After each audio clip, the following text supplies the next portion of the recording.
Dans la capsule précédente, je vous ai montré comment fonctionnait l'algorithme hiérarchique, donc le détail de l'algorithme.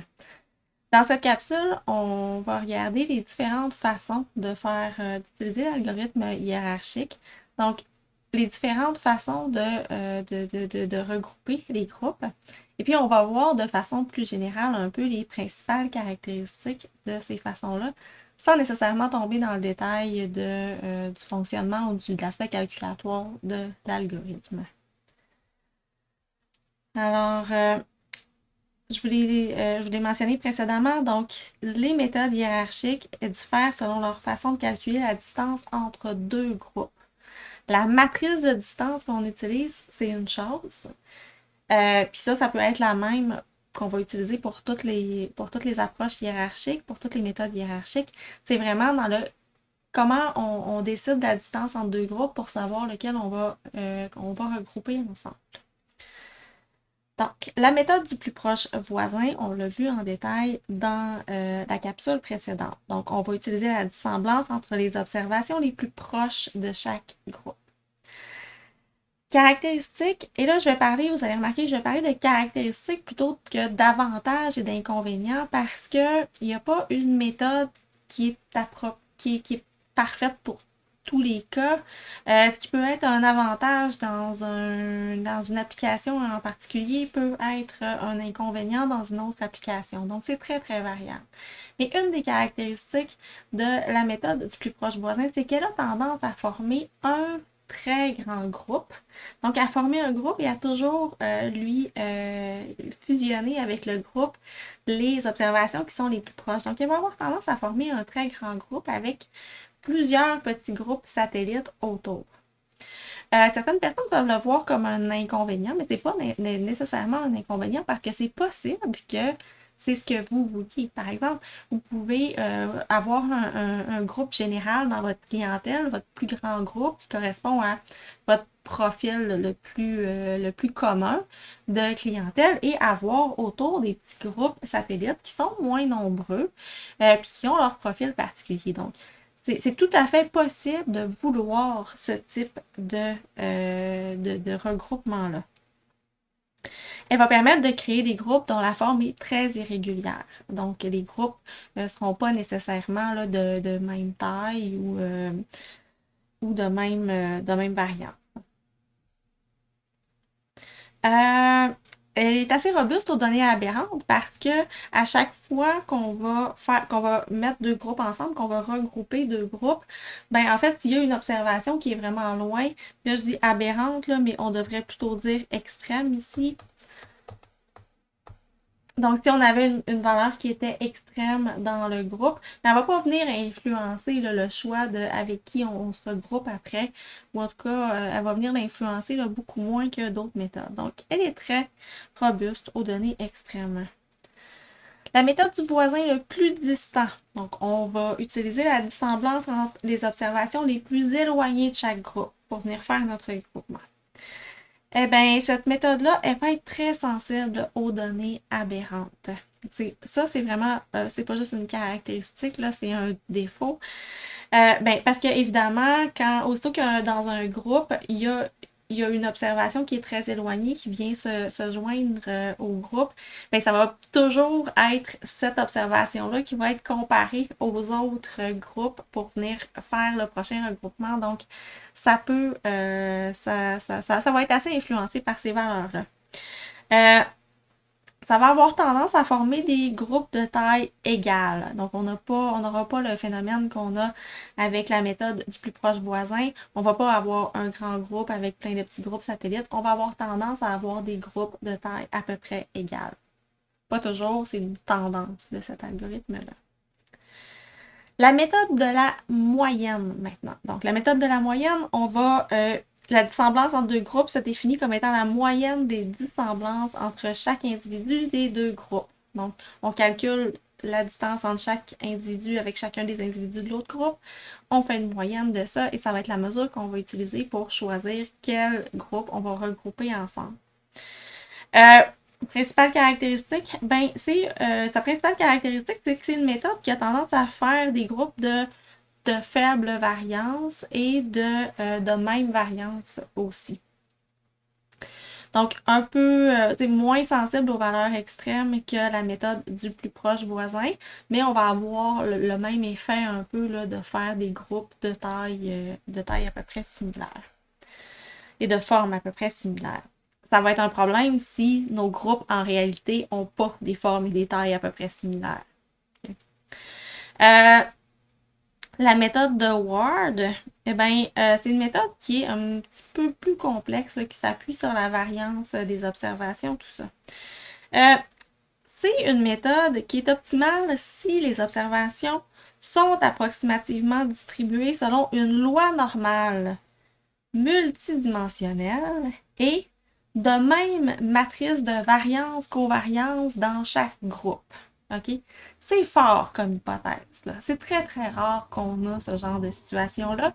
Et quand on l'a, j'aurais tendance à vous dire que la méthode de Ward n'est pas la meilleure méthode à utiliser. Donc, si vous avez une situation où vous le savez que vos groupes suivent des normales multidimensionnelles, de même matrice de variance ou covariance, mais je vais vraiment vous recommander d'aller plutôt utiliser une méthode comme un mélange de Gaussian pour faire vos groupes. Donc, c'est pas une méthode qui est particulièrement intéressante, je trouve. Alors, elle est sensible aux données aberrantes. Bien évidemment, là, on s'attend à ce que nos données suivent une loi normale, de même matrice de variance, covariance dans chaque groupe.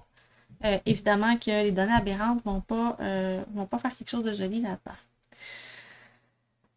Elle va avoir tendance à former des groupes de même taille. Ben oui, mais ça suppose que, tu sais, dans l'hypothèse de ça, on suppose que nos groupes sont de même taille, donc ils ont la même matrice de variance covariance. Donc, elle va finalement retrouver ces groupes-là.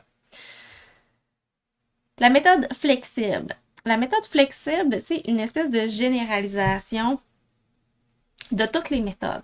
Okay? C'est comme une formule qui, selon comment on choisit deux hyperparamètres, nous permet d'obtenir le plus proche voisin, le voisin le plus distant, la méthode des centroïdes et plusieurs des méthodes qu'on a vues, même la méthode de Ward, je crois.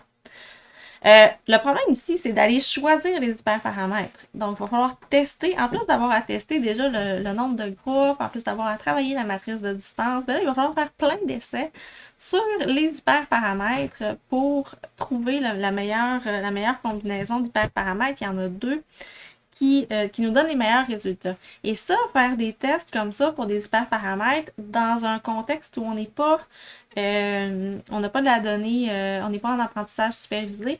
Okay? Trouver des hyperparamètres en apprentissage supervisé, c'est assez facile. En apprentissage non supervisé, c'est plus difficile de trouver le critère sur lequel on va choisir nos hyperparamètres. Donc, c'est une méthode, finalement, on ne sait pas comment les fixer, ces hyperparamètres-là. Et puis, les propriétés de la méthode dépendent beaucoup de ces hyperparamètres-là. Sauf que, c'est ça, on ne sait pas comment les fixer, puis leur interprétation, ben, ça devient pas très intuitif après. Alors, c'est pas une méthode qui est particulièrement intéressante. La méthode du centroïde, ben, dans cette méthode, la distance entre deux groupes se définit comme étant la dissemblance entre les centroïdes des deux groupes, donc entre les moyennes des deux groupes. Ici, c'est sûr que c'est pour calculer une moyenne des deux groupes, on revient un peu avec le problème qu'on avait avec les cas moyennes. Donc, trouver le centroïde, ça va être un peu difficile. Là. Il va falloir avoir vraiment les coordonnées initiales, les données initiales dans notre jeu de données. Donc, en général, on ne va pas trouver un centroïde, mais un médoïde pour utiliser cette méthode-là. Donc, c'est une méthode qui est robuste aux données aberrantes. La méthode de la médiane, donc la dissemblance entre deux groupes se définit comme étant la dissemblance médiane entre toutes les observations des deux groupes. On va faire la même chose qu'avec la moyenne, mais à la place de prendre la moyenne, une fois qu'on va avoir calculé toutes nos distances de toutes les observations avec les observations de l'autre groupe, à la place de prendre une moyenne, on va prendre la médiane. Ça va être un peu plus robuste aux données aberrantes. Alors, je vous ai présenté quelques façons d'utiliser, quelques méthodes ou quelques variantes de la méthode hiérarchique.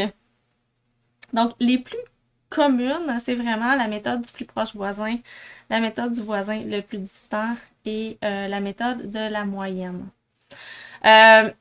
Les autres peuvent être intéressantes dans certains contextes en particulier, mais sont un petit peu moins utilisées.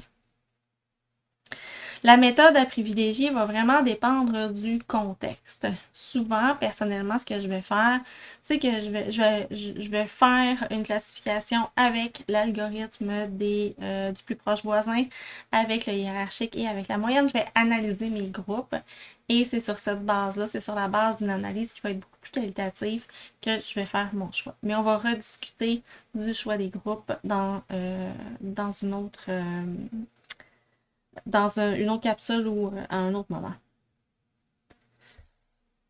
Donc, dans tous les cas, les approches hiérarchiques. Je vous ai présenté là, les avantages et les inconvénients des différentes variantes de l'approche hiérarchique, mais globalement, c'est une approche, ce sont toutes des approches qui vont nous donner un petit coup de main dans le choix des groupes. Donc, ça va nous faciliter un peu le choix des groupes parce qu'on va pouvoir analyser le dendrogramme. Donc, je vais y revenir aussi sur ce thème. Ça permet d'utiliser des variables nominales. Donc, c'est un élément qui est très intéressant dans la plupart des cas. Et enfin, ça nous donne une hiérarchie des groupes aussi. Alors, parfois, dans une entreprise ou même dans des contextes scientifiques, on peut vouloir avoir des groupes à différentes hiérarchies selon le besoin. Tu sais, dans une organisation, par exemple, on pourrait vouloir avoir des segments très très fins et très très bien définis à un certain niveau. Donc au niveau par exemple de ce qu'on va faire, de ce qu'on va leur proposer sur le site web, des choses comme ça où ça va être assez individualisé. Mais de façon plus générale dans l'organisation, on pourrait vouloir avoir des groupes qui sont un petit peu plus gros pour plus des orientations de marketing, pour du développement de marché ou des choses comme ça. Donc, vous pouvez voir que dans certaines occasions, c'est intéressant d'avoir une hiérarchie de groupe comme ça. Et c'est un des avantages de la méthode hiérarchique, c'est que ça nous permet de faire ça, de faire des groupes hiérarchisés de façon cohérente assez facilement. C'est pas impossible de le faire avec les autres méthodes, évidemment, mais cette méthode-ci le fait un peu de façon intrinsèque. Alors voilà pour la méthode hiérarchique. Dans la prochaine capsule, on va regarder comment le faire en R.